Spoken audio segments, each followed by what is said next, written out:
Stephanie. I'm Allison. And this is Cross Stitch the Globe, and we are a channel about cross stitch. Today is a very special Flosstube extra. We're going to talk about what it's like to be a monogamous stitcher versus what it's like to be a multi-project stitcher and how your life has changed. This is a Allison forward episode, which is what the people have demanded. So I have found a topic that we can put Allison's experience as front and center. So prepare to hear Allison talk. Okay. It might be a shorter video. Probably. She's like, I don't even want to talk. I'll tell you my experience. Yeah. And then that's it. Yeah. No fluff. So we have 3 kinds of videos on our channel. This is a Flosstube extra where we take a topic like this and we do a really weird deep dive into it and get really... Why did it have to be weird? Because we get into our fields and like... Okay. So we say like... No, Well, it's funny because Laura from Stitching by the Shore, she used the word deep dive. She's like, oh, I have Stephanie on the brain. Because yeah. I'm always saying deep say dive. every time. Because I love the podcast, The Deep Dive, Yeah. which is anyway. It's a Real Housewives thing, isn't it? It started that way. It's Okay. not, but it's adjacent. Okay. We also do regular Flosstube episodes where it's just a deep dive into our personal stitching, which we do as part of a community of people who record those. If you found us through an extra or a tutorial and you've never watched a Flosstube, we'd love if you subscribe and stick around because they're really fun, very addicting. They really highlight the human condition in a way that just like a tutorial cannot. We're tired. We have so much more to film today. Okay. So, and then we also have beginner tutorials on our channel. They're mostly for people. Well, no, we started doing them for people who buy charts, patterns from our Etsy shop. However, putting them on YouTube means everyone can enjoy them. If you are not a beginner stitcher, we would love if you watch them and leave any comments you have about the way you do things or any extra tidbits you have, and let's make them really resourceful for new stitchers. Because I did learn how to cross stitch mostly from Flosstube, and so we're trying to get back to that. Those are called Flosstube University, and we are professors, if you didn't know, at Flosstube University. So, Allison, how long have you been cross stitching? About 7 years. And how many of those 7 years were you a monogamous cross stitcher? About 6. About 6 years. So, when you were a monogamous cross stitcher, what was your process like for deciding what to stitch and stitching? And yeah, what was your life like as a monogamous cross stitcher? Tell us about the olden days. Back in 2019. Sorry. Okay.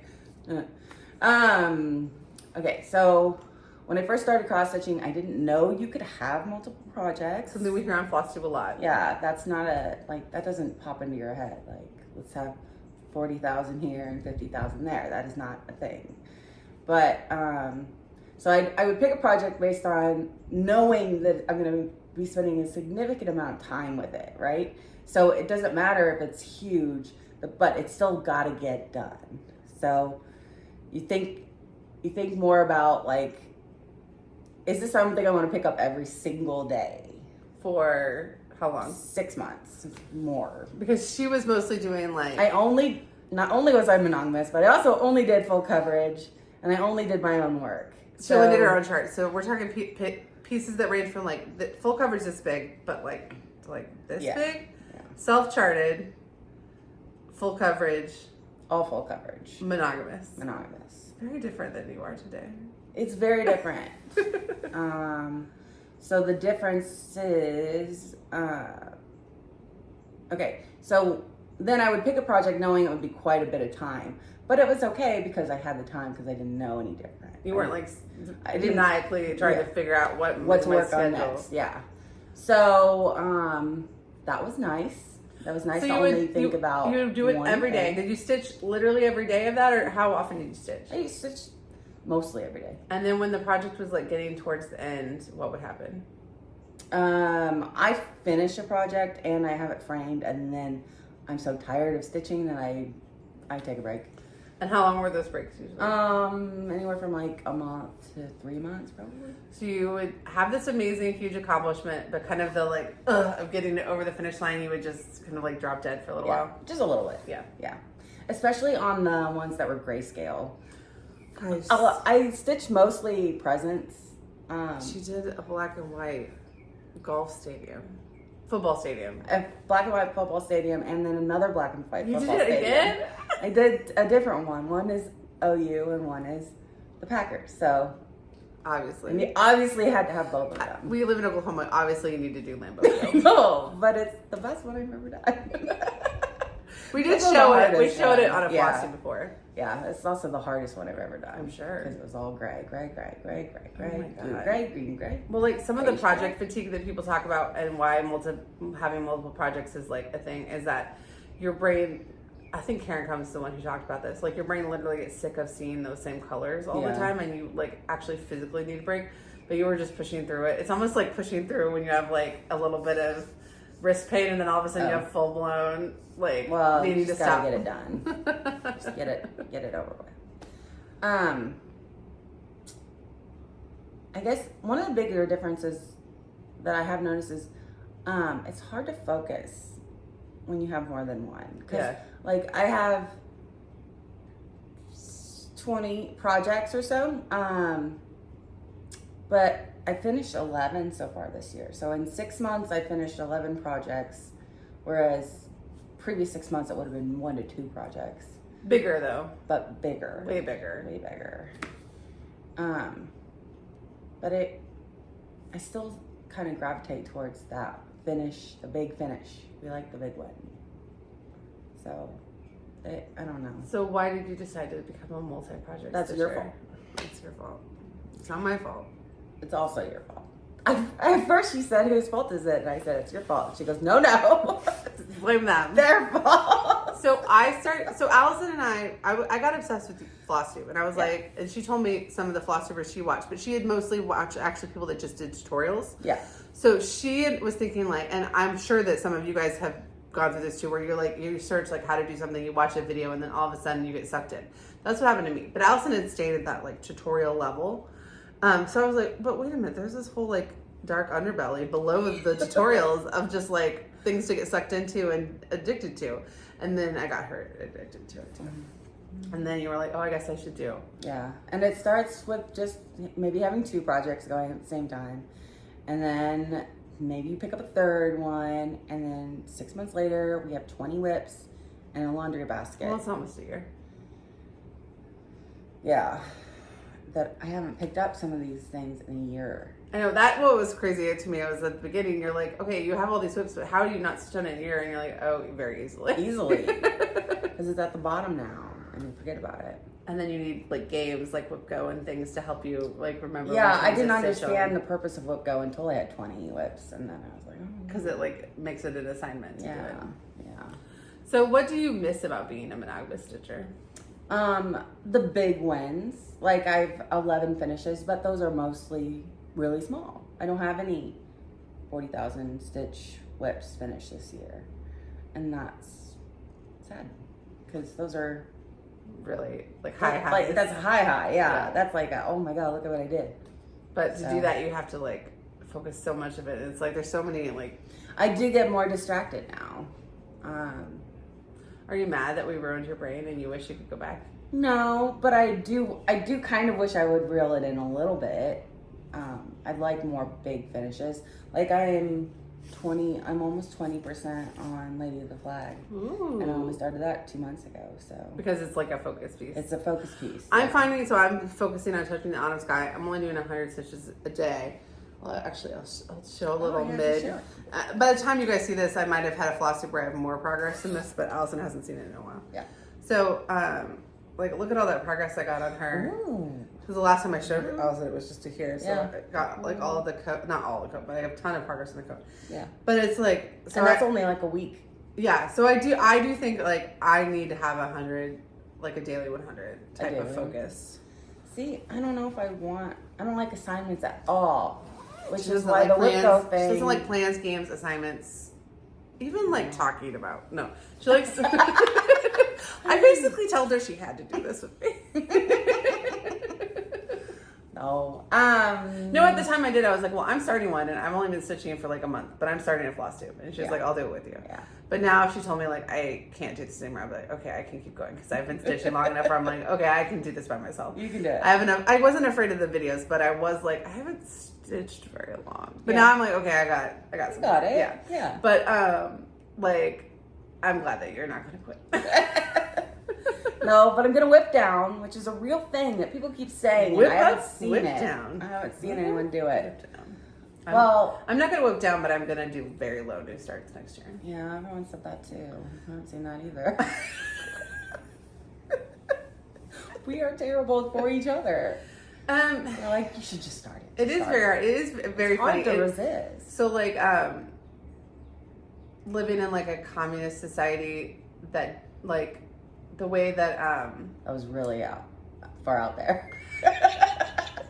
okay, so there's a quote about, I think it's from like before sunrise or before sunset, about like going to like Poland during the communist era, and there were just no ads. And so even though yes, you couldn't buy anything, and this is not a commentary on like the perils of like, or like benefits of the society, but just the like quietness of like when you're just stitching by yourself and you don't know a million patterns or designers, and you're just literally creating a pattern, stitching it, like how quiet that is. And now there's like a million, like the capitalists, like there's a million ads, so now you know all these wonderful things, but also like you have to be the discipline to like. And I don't have discipline. Yeah, but you have more discipline than me, but No, I don't. Not really. Okay, what else? okay. So you became a multi-project stitcher. Yeah. There are some drawbacks. What do you like about it better than before? It is nice to, when I think I'm sick of stitching, I'm really just sick of stitching black, or you know, so I can just pick something else up and kind of be reinvigorated. I bet you get overall more stitches in, but they're just like so much less focused. You don't feel like the progress. It depends, because I used to have a job where I could stitch at work. Oh yeah. And so I used to get a lot of stitching done, and then I gave that job up because I was bored. I don't get that, but okay. So there's that. You can pick up something new and kind of get a freshness to each project. But then I feel like some of them are going stagnant. So when you pick it up though, like for me, if I pick up something I haven't picked up in like 4 months, it's exciting to me. It's not as exciting as a new start, but I love that I can pick it up and I don't have to organize it like a new start, but it does feel totally brand new to me. Yeah. My problem is just like I need to be like more constant. Like I need to be bringing them back in more. But we also like haven't been doing multi-projects long enough where it's like, you know. I have a project that's going to hit a year like next week. Was it the one you're doing for me? Yeah. Oh, okay. I don't know that because I think I started it on your birthday. I think so. Yeah. Yeah. So next week is my oldest whip. I've been stitching for a year this month, but I've stitched like every day of 2024, and I only missed like 5 days after I started last year. So of the last year, I've stitched all but 5 days, and I've thought about cross stitch like half of every day, and like. So I feel like I've gotten like 5 years worth of stitching in 1 year because Probably like not. so many people wouldn't do it like that. Yeah. But it is funny to be like, oh yeah, I started it a year ago. Like now. Like now. Like because I asked for cross stitch for my birthday, and my birthday is next week. So yeah. Hello 40. Yeah. Yeah. Hashtag. Okay. So we'll just get that out. Okay. Just get it out on my birthday every year. Every year? See? Now this was, but I specifically started that saying, I'll have this to you. And what did I probably said, it'll be a 6-month project. Yeah. But that was a year ago. You have stitched a whole other piece for me since then. You got a small one. Yeah. Mm-hmm. But like you finished that one. Yeah. Yeah. And like you're stitching like a third of another small one. Like you've done like probably half of that project in stitches for me. They've just been on different projects. Yeah. And I have a frame thing you stitched for me in my house. So yeah, it's going on my wall when we move. I feel like I did more presents when I stitched on just one thing at a time. Yeah, because you kept nothing for yourself. I have like 8. Yeah, but they were presents for Jared. Okay. They were presents for her husband. She didn't stitch Lambeau Field for herself. You don't know that. I didn't, but could have, theoretically. Like you have some like that are couple stuff in there, and you have some that are like for him. I have one that's for me. Which one? The skull with all the flowers. Okay, so you have one for you. Yeah. So most and like our parents' house has several projects in it because our brother's project is there, and so you were doing so many things for other people. You had a fun focus on Yeah, but that's just it. Like it was more of like, this is a project and now the project is done, whereas the laundry basket is staring at me every day. Well, we should get you a shelf that closes. That'll fix everything. That's good. I mean, you do have 5 times more stuff than I ever thought you would have, but it would still fit on one bookshelf. Yeah, You could even just put it in that corner over there. I don't have a bookshelf. I need a room, a craft room. They have the room for it. It's just a situation with dogs in storage one day. Oh yeah. They don't have to move for this to happen. They just have to. Oh, you have to literally buy a shed. Yeah. I don't know. That's expensive. Yeah, but it will. If I buy less cross stitch stuff, I might be able to. Well, you don't need a whole. You don't actually need a whole room for your cross stitch stuff. You just need one bookshelf. Yeah. The point of having a craft room would be you could sew and do all, and you could leave things out, and you could do all the things you used to do that you don't really have room for, and the dogs will destroy. Yeah. I can't quilt right now because my children will. But when I get an office, if I want to have a quilting project going on, I can leave it out overnight. No one will hurt it. You assume that Jordan's going to respect your personal space? He doesn't even have a door. He sleeps on you. He doesn't even have a door. He literally sleeps on top of you. The room, it's like a summer room, but it doesn't have a door. But I'm very excited about it. Because right now, it's just, all my crochet stuff is just in a corner. And this morning, my daughter was 18 months, was this is my long dark sampler yellow project bag. Look at me. Look at me. And then I would see Molly stop and she'd go like this. If you can't see me, then you don't know I'm doing it. Yeah. And then she'd come back and look. I was so annoyed. I was trying to hold it together. And Jordan was like, Mom, don't yell at her. And I was like, I'm not. I'm just, please stop touching my project bag. So I'm going to have a room. You're going to have to put some kind of door on it then. I was thinking a baby gate. A baby gate would work. Yeah, because Jordan can't even open, he's 4, but he can't manipulate the I'll gate. get one of those really tall ones. Just he couldn't even fiddle it. What if I just get metal and nail it? And I just don't come out. You just nail yourself in there. Yeah. Oh my God. Well, we have to crop this out. Did you know there's a real thing called frogging? And you know what it is? It's the creepiest thing ever. It's when somebody lives in your house without you knowing about it. That is called frogging. Yeah. I want to leave that in. That's crazy. Isn't that crazy? Can we leave that in? That's you can so if crazy. you want, but oh my God, I didn't know just that. Ruined your life, so. And yeah, I don't want me to be the only one thinking of that. Okay. Well, Do they live in it's a your real thing. So they're living in the your house, basement or the attic, or in between. If your construction's weird, they live in between the walls and stuff. Yeah. So did you find this out at work? No, there's a show on Hulu. I think it's called The Froggers or something like that. Okay. And it is creepy. So what you're saying is you just made my day because now I get to do that. Well, now you get to do that. Okay. But this is why our videos have so many cuts though, because we will, and why it takes so long is we will just stop and tell a whole unrelated story, and then but you guys have to know this too. I love that. Okay. But it'll scare you. Don't, if you have an attic, don't watch this show. Okay. So all right. So now that you're not a monogamous teacher, we need you to get a craft room, so you can also be a multi-crafter. Yes. Because when we started, you were like, I'm not just a cross stitcher, I'm a multi-crafter. But you really don't have the ability to do multiple crafts right now. I made ice cream last weekend. I consider cooking a craft. Yeah. Yeah. I meant more like fiber arts. Yeah. Well, I don't have other fiber arts. And we got to start. We're going to do some other fiber arts. What? I have some ideas. About what? Just things. Allison can knit. You crochet, right? I don't remember how. I don't remember. Well, when we were little, we were sewists. Yeah. I want to sew more. I want to get a machine. I saw my machine. sewing box. I want to get a machine. I have a machine, but it's old. But I was talking to Fanny about it, and she said they're probably the same. Yeah. It just needs a tune-up. Unless it's and I know they do. There is a place. There's a Bernina store actually near the Savage Quilter. I went in there and they acted like I was dumb. Why? Because I was trying to find out something. I asked the Savage Quilter if they have a big long arm in the middle, right? Yeah. If they rented out long arm time, or if you could hire a long arm, if they had any, and they said no, and they acted like I was dumb, and they said go next door. And then I went in there and I asked, I was like, do you guys have classes for to learn long arm? And they're like, why would we do that? And I was like, okay, now I feel so dumb. Now I can't quilt for the next year. Oh, well, that's fine. But apparently our brother's girlfriend knows a girl with a long arm machine. Yeah. Right now. Yeah, she wants our brother's girlfriend to learn how to do the long arm, like, and charge so that she can be running the long arm all day and have clients, and then she just pays for, like, gets a percentage because she owns the machine, but she doesn't have the time to do it. Yeah. So I was thinking, okay, so I really got to get into quilting if I'm going to have a long arm hookup. That's so random.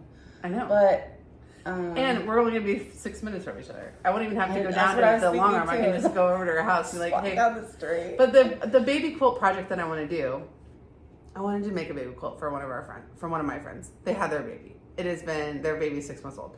That quilt is not going to happen because I realized I did not have a safe space to do any of it. I cut this out of one of our videos, but also my husband had a weird reaction to the concept of me quilting that I won't go into. But now he's like, kind of like, okay, so you not over the quilting necessarily, but like more like, oh, I see you're taking this fiber arts thing seriously. Like you're really doing this every day. It's, you know, you're choosing to do this over showering some days. So like, I get it. So, and then my other friend is going to have a baby in August maybe, or September. And I have the fabric that I bought for that quilt. I would love to just throw it together because I could make it like a little patchwork. Yeah. I could make a quilt top for that in like 2 days. It would not take very long. Okay. But I would need hand quilt it if I don't do a long arm. And I was thinking just do the ties that Grace used to do. Because I know people are like, well, that's not as good, but it's just as good. I mean, The only thing I feel bad about is this is her third child and I didn't do anything for the first two. So like, do I need to make three little, anyway. No. So, okay, so. We don't love those other children. I wasn't a fiber artist back then. It was during the period from 12 to 38 where I wasn't doing fiber arts. Fair enough. Catch me when I'm 39 and I'm like back in the game. Did you see that meme? How our generation is going to skip midlife crisis? Just I skipped it. I went straight to granny hobbies. Yeah, straight to granny hobbies. I love it. All right, so I'm also. I love that for us. I'm moving to the country. I'm moving from the city to a small town next week. I'm going to get a real thick accent. I've lived out here for 5 years now. You live in the country, but you still live in Edmond. Technically, yes. I'm moving one town over. You're moving 10 minutes away from me. So, I'm moving to the country. Gonna eat a lot of peaches. We're millennials, sorry. All right. So, yes. anything that you regret about making the transition? Like, do you wish you could unlearn about Flosstube and go back to just being one project person? No, but I do wish I hadn't. I'm going to chalk it up to being really excited about learning. I think this happens to everyone. When you're new, you do a lot of Yeah. new stuff, and then you kind of figure out what you like. And some of the stuff you started UFO because, like, Yeah, I tried to do that, and then my sister takes all my projects and says, "No, what? We're not going to do that one." she started to UFO them because she like started them in the weird place on the fabric, or she ran out of the floss. Not because she's sick of the project. Yeah, some of them. I just want to clear it out. People saved that project for you. Oh my gosh. People were so nice. We'll talk about that. You'll probably That's see a that. different. You'll probably different hear about that episode. before this video comes out even. All right. Is there anything else you want to talk about being a multi-project crafter? I would say there's no right way to do it. If you only have the mental capacity to do one project at a time, I'd say more power to you. Because sometimes I wish I was a project person. Sometimes I wish I was a 50 project person. And that's when I see all the new things that come out. And I'm like, that's so cute. I could totally have 50 webs. That's not a big deal. But then I will soon regret having 50 webs. You would hate it. I would hate it. Yeah. As someone with 44 webs, I can attest. I like it. You would hate it. I would not enjoy And I it. love a lot more on our next whip parade, but you would hate it. Yeah. It's going to be you doing one project, me doing 8 projects. I think I'm more comfortable with like 5. Yeah. Like 5 out No, of I meant 10. during our whip parade. You'll be showing Oh, I know. one and I'll show 8. Yeah. You want to be a 5 project No, like person. a 5 project going at one time. Like a big, a little, like a variety. But like 5 feels like all you can pick up in a week anyway. Are you willing to like finish all the ones you have until you get down to 5? You know, every time I say that, I'm like, I'm not going to start anything else except, you know what, I am starting on your birthday, the Liz Matthews one. I thought we were going to start July 1st, but then we We didn't. couldn't remember if it was July 1st or your birthday. Because I'm starting Secret Garden on my your birthday. But I was going to start Summer Celebration on the 1st. But then, because of this move and stuff, a lot of my starts, I'm spreading them out more than I thought I would. Yeah. Because of like... So you're saying I should just start it? Well, you can start on my birthday. Okay. Yeah. We'll start on your birthday. So I have another one, but that's a small one. I'll get that It's done. only 750 stitches, I think. Yeah. Yeah, no big. If somebody was starting out now, so when I started stitching last summer, I had already watched Flosstube for 2 months because I knew I was going to start cross stitching, but I knew for some reason, I don't remember why I decided to wait to actually start stitching until my You're birthday. nervous. But I watched 2 months of Floss. So for me, cross stitching doesn't even really exist without Flosstube because the last time I did any kind of stuff like that, I was like 7 or 8 and it was needlepoint. No, I wasn't 7 or 8 because she died when I was 6. I was 5 and I was needlepoint with my grandmother. But then I didn't do like any other kind of embroidery stuff. I just did sewing and a little bit of knitting, but not like high level knitting. Aren't you the one that bought me my needlepoint kit? That's the sunflowers that's hanging in there. I want to say you're the one that bought that. I'm almost 40. I can't. I was in the hospital and somebody bought it. No, it wasn't me. Okay. Oh, so I don't know. We cut out a funny story. So Flosstube cross stitch to me doesn't exist without Flosstube. Other fiber arts I have done in the past, but that was like, you know, pre iPhone, so it doesn't even feel like the same. It's the same, but it's not the same, right? But for you, like, so I could never have been a monogamous stitcher because I already knew it didn't exist. Like the other things existed before I even picked up anything. Mm-hmm. But for you, like, if somebody was like watching Flosstube and learning now and they wanted to maybe be monogamous or trying to, like, what would you suggest? Try monogamous first to see if you like it because it's really hard to go backwards. That is true. I still stitched monogamously for my first project. I just knew I wasn't going to. Then by the second project, I had 2 projects. Yeah. I was like, let me do this one. Let me figure it out. Yeah. Let me enter it in the state fair. And then win and run a ribbon. That's great. And then, like, I'll have 2. Yeah. And then I'll have 4. And then I'll have 44. Yeah. But do one. If you think that you might be a monogamous stitcher, do one whole project, start to finish. See, did that feel like you were missing out because you didn't do however long? I guess it depends on how long it took you. If I did a project and I didn't start anything for the 2 months it took me to do that project, I think I would be okay. Well, really, what I really hated was when I finished my first project and I had my second and third projects kitted up and ready to go, but they weren't really ready to go. And I had to spend a whole day like kitting and stuff and like actually prepping them and then to start. So I had a day where I didn't get to stitch anything in between them and I hated that. See, okay, then you would really hate monogamous stitching. Oh, I would hate it. Oh, yeah. Yeah. Like, but if you like the kitting and if you like the stitching, then there's no real... But when I was a monogamous stitcher, it was like I finished a project and then I had a long time to plan what I was going to do next. Here, you have all these projects and then you have some kitted up already. So you already have some in line to go. Oh, the and that's a lot long. of pressure. The line is long. That's a lot of pressure. Whereas I think the monogamous thing takes away a lot of the, like, it's flashing, do it now. Like, easier. Like, everybody's doing it, you know. Like, if you ever wanted to be a monogamous stitcher again, it wouldn't affect... It's harder to go backwards, though, because now I have 20 projects. You would need to finish them all before you could be a monogamous stitcher. Right, and this will take years. Fruits of Plenty is going to take... This is going to take me years. If I just started, let's put away all of the rest and only do Fruits of Plenty, that's a 2-year project. Yeah. You're also, even though you were doing big projects, you're now picking even larger projects, and they have beading, and they have... I love the beading, though. That's wild. Maybe I'll have you bead my stuff. Maybe you should just try and bead your own stuff. Maybe I'll be like, why don't you just bead this? I'll do some stitches on this, so you just bead that. You haven't even tried beading yet. I know. I was surprised how fun it is. It's fun. Well, now at least I'll have a space where my children can't touch the beads while I'm doing it. Yeah, I was trying to bead on the couch. Don't do that. Nail that metal door shut and do my beading. I'm just picturing you in there with a Frogger. You become the Frogger in your own house. Where's Stephanie? I don't know. She went in that door. Now she's gone. Imagine if there was a cross stitcher who was a Frogger in someone's house who was also frogging, and they had a prep frog. Oh. Or we're wearing like a frog hoodie. That would be so funny. That would be crazy. All right.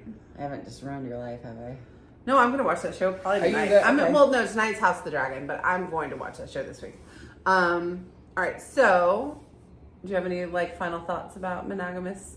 About the process Everyone that you went should try through? it. Everyone should try it once. If it frustrates you, then that's not for you. Well, you also can do like Monogamous May. You can yeah. Like you can be a Mix person it with up. like 50 whips and still take a time period where you get some of that benefits of massive progress and kind of quieting your brain and I'm not looking for things. And then either take it to the end or just do it for like a period of time. Yeah.